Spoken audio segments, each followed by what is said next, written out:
Muy buenos días a todas y a todos, amigos de la Unión Internacional de Magistrados, del Instituto de Estudios Judiciales y de la Asociación Nacional de Magistrados de Chile. Es realmente un honor y un privilegio poder estar hoy día aquí en este encuentro en el que participo por primera vez de la organización de jueces más importantes del mundo. Como relator de Naciones Unidas para la Independencia de Jueces y Abogados, establecer esta comunicación y hacerla fluida y sustantiva de aquí en adelante era y es vital, de manera que agradezco mucho la oportunidad de haber podido participar en este encuentro y la generosidad de darme un espacio ahora para compartir algunas reflexiones.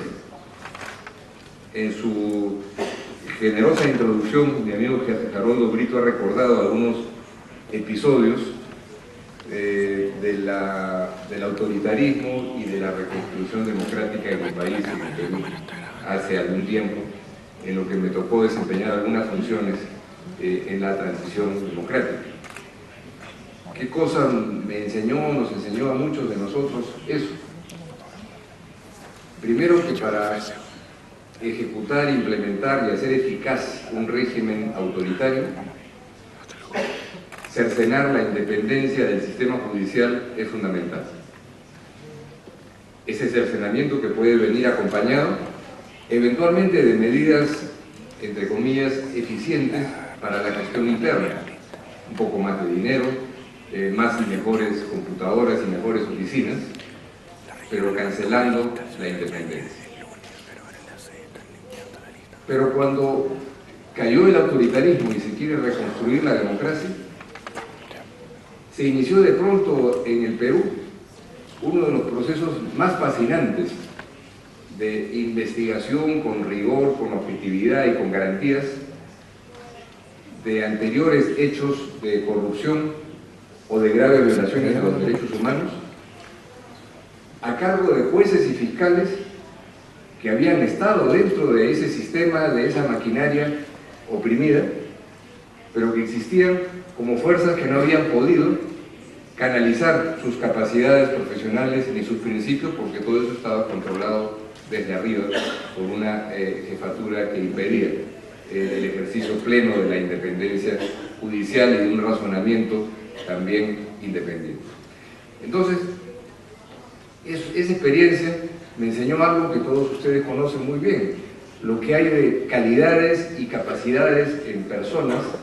dentro de los sistemas judiciales que cuando se generan las condiciones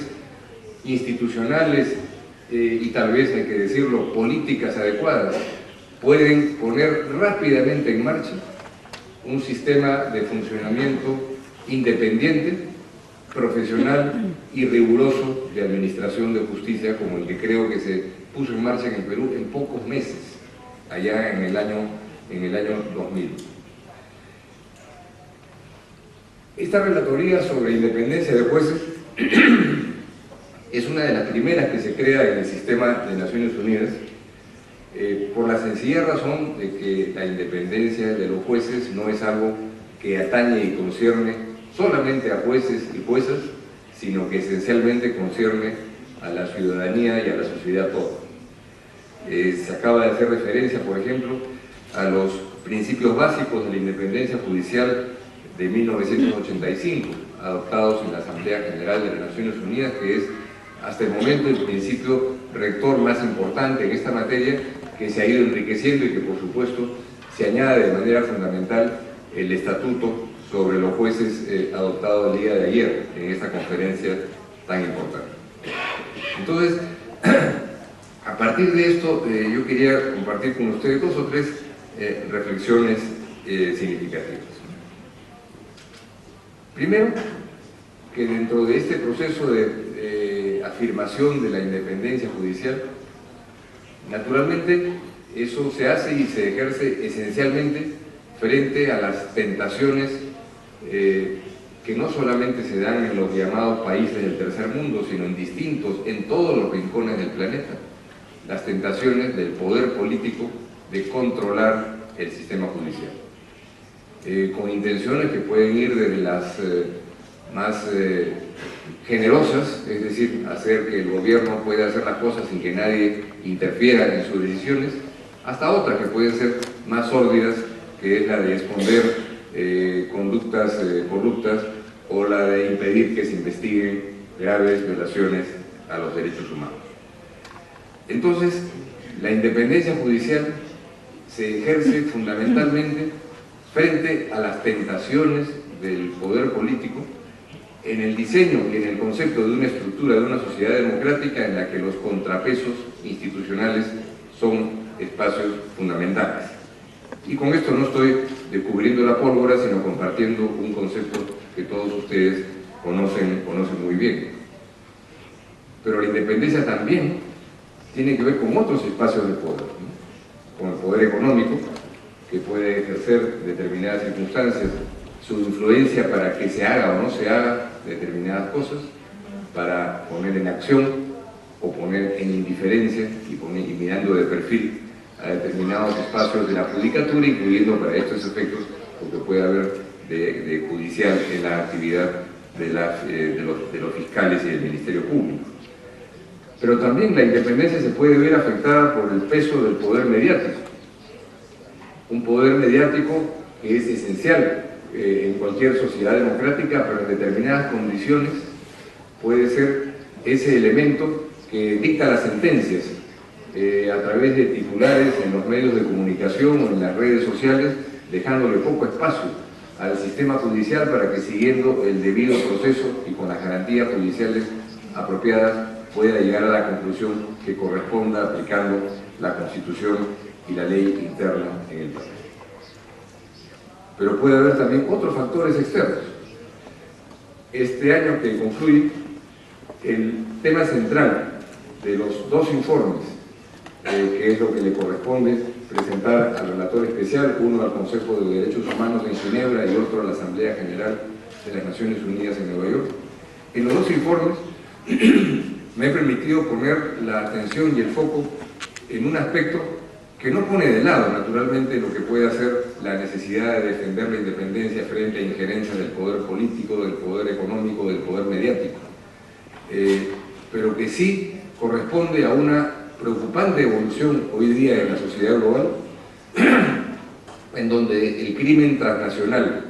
y el crimen organizado en modalidades a veces más locales es también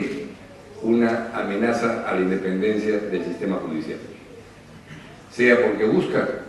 a través de medios corruptos, que el sistema judicial le garantice impunidad, sea porque a través de la coacción y de la amenaza somete también a jueces, juezas y fiscales para que no actúen conforme a lo que son sus obligaciones constitucionales y legales.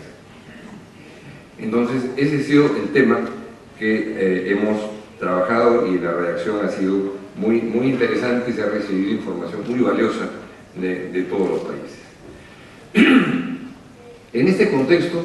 el tema que hoy se va a tratar en la mañana y que no voy a desarrollar porque no me corresponde, que es el del gobierno judicial y la independencia judicial, es un asunto absolutamente fundamental, porque el gobierno judicial y la forma en la que éste se ejerce le hace a la sustancia.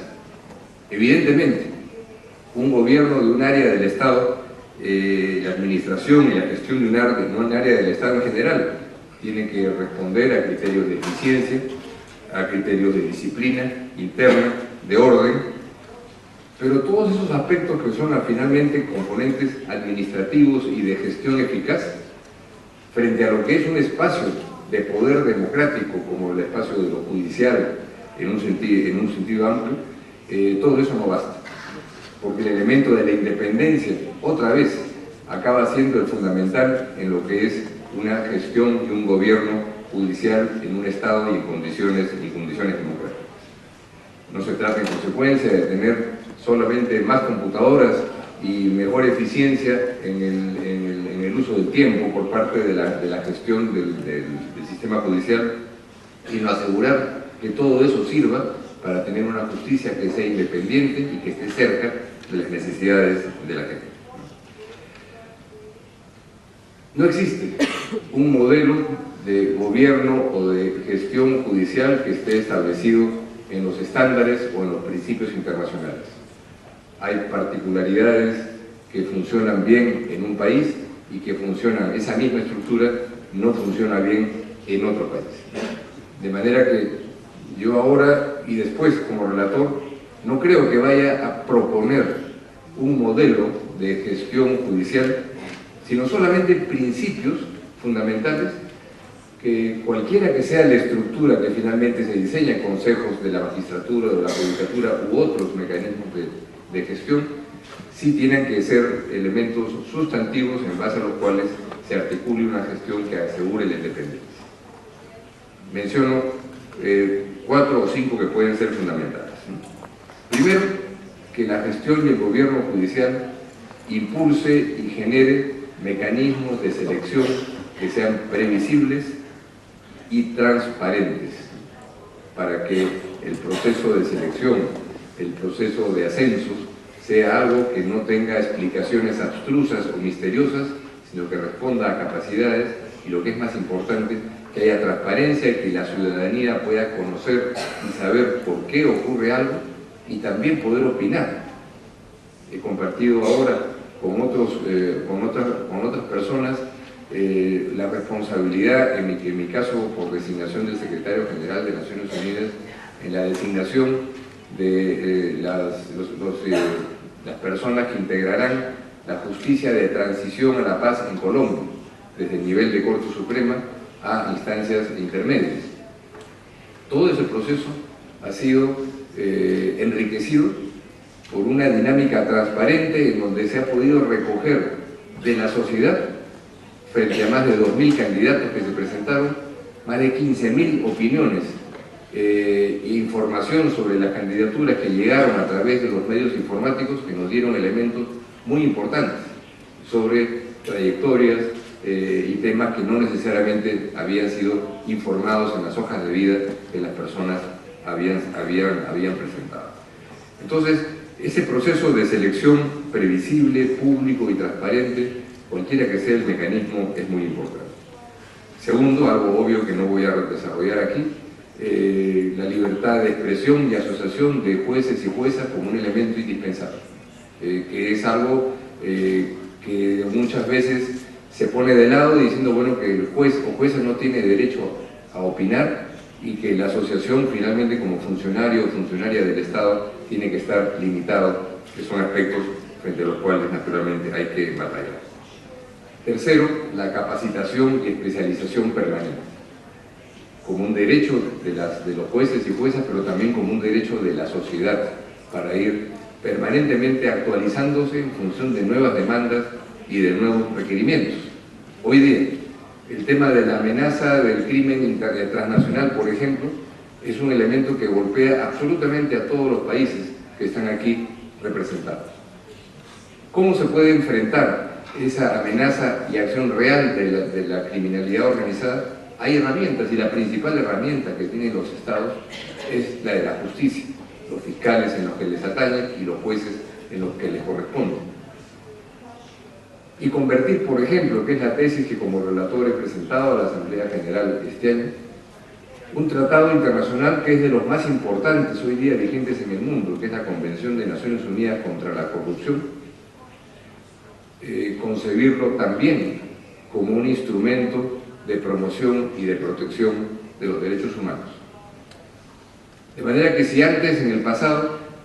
cada país, cada fiscal, cada juez tenía su ámbito de responsabilidad nacional para enfrentar al crimen,